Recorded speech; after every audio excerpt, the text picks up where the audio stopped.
It was during our tenure at Columbia that Ellis and I came up with The Life and Times of Eddie Roberts. It was best time of our lives in the industry. It was wonderful. I I loved that show, and very few people say. Did you ever see it? You describe it?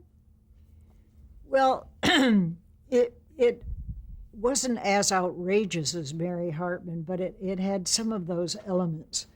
It was a soap, a nighttime soap, late night soap. Got later and later as the ratings dropped. um, it was about an associate professor of sociology at a small liberal arts school out here in Southern California in the Valley. And he was fighting for tenure. And he was, close to getting tenure, which means that he wouldn't have to worry about being fired or what have you. But he was up against a lot of competition. And one of his chief competitors was a female Latina paraplegic. So she had all of those things going for her, but they were good friends. And he was married to a woman who wanted to be the first professional baseball player in the country. And it had a lot of me in it because I would have loved to have been a baseball player too. And they had a daughter who wasn't like Heather Hartman and Mary Hartman. I mean, she was a good kid, but she wasn't precocious or anything like that. She was just a good kid. And it just took on all of the social problems of the day. It didn't run that long. We had 65 episodes before they took it off the air. 13 weeks. And that was syndicated? It was syndicated. It was Metro Media Columbia co-production. And we had a guarantee of 13 weeks.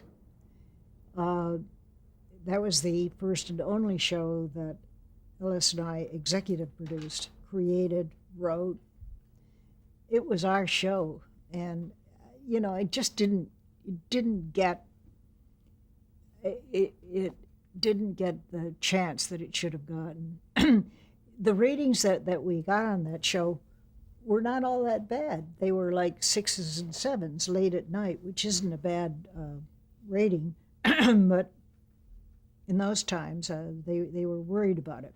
What they did was they warmed up the time. They said they were warming up the time slot by doing reruns of MASH. Well, what could be a better show than MASH? I think that's probably the best show that was ever on television. And people love MASH. I mean, no matter how many times they see it. So taking MASH off and putting this new show on, it just didn't play. I mean, it lost a lot in the ratings that way. But we had a lot of fun with it. We worked on, we had all kinds of problems, drug problems, interracial, sex problems, immigration problems with the Mexicans coming over the border illegally,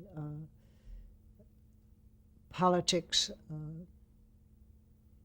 rednecks, right-wing politicians, the whole politics of the college administration and faculty, fantasy sex, and it was wonderful. I loved it. Wasn't Billy Barty on it too? Yeah, Billy Barty was a private investigator. Well, we also had a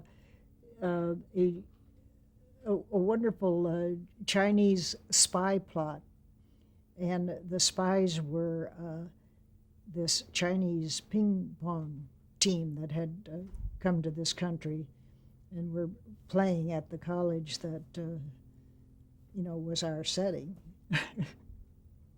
It was just great. We were able to some of the staff people back. Jerry Edelman, my ex-brother-in-law. I think Daniel was already gone by that time. But some of the actors were friends of ours, and Michael Douglas's mother, who's I knew, I met way back when I was doing Love is a Many Splendored Thing. She was on it. Martin E. Brooks, who was in the $6 Million Man, he was on it. It was fun. I'd love to see that sometime redone.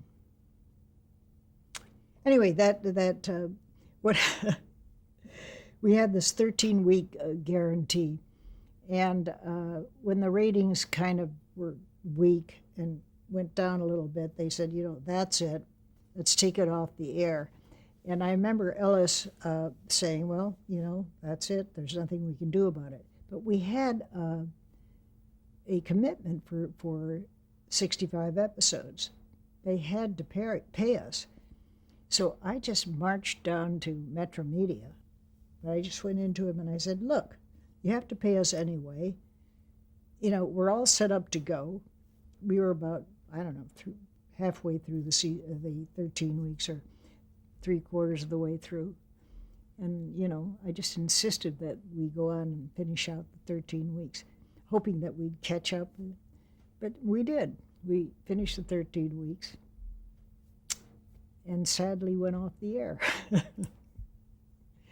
But it was a good time in our lives.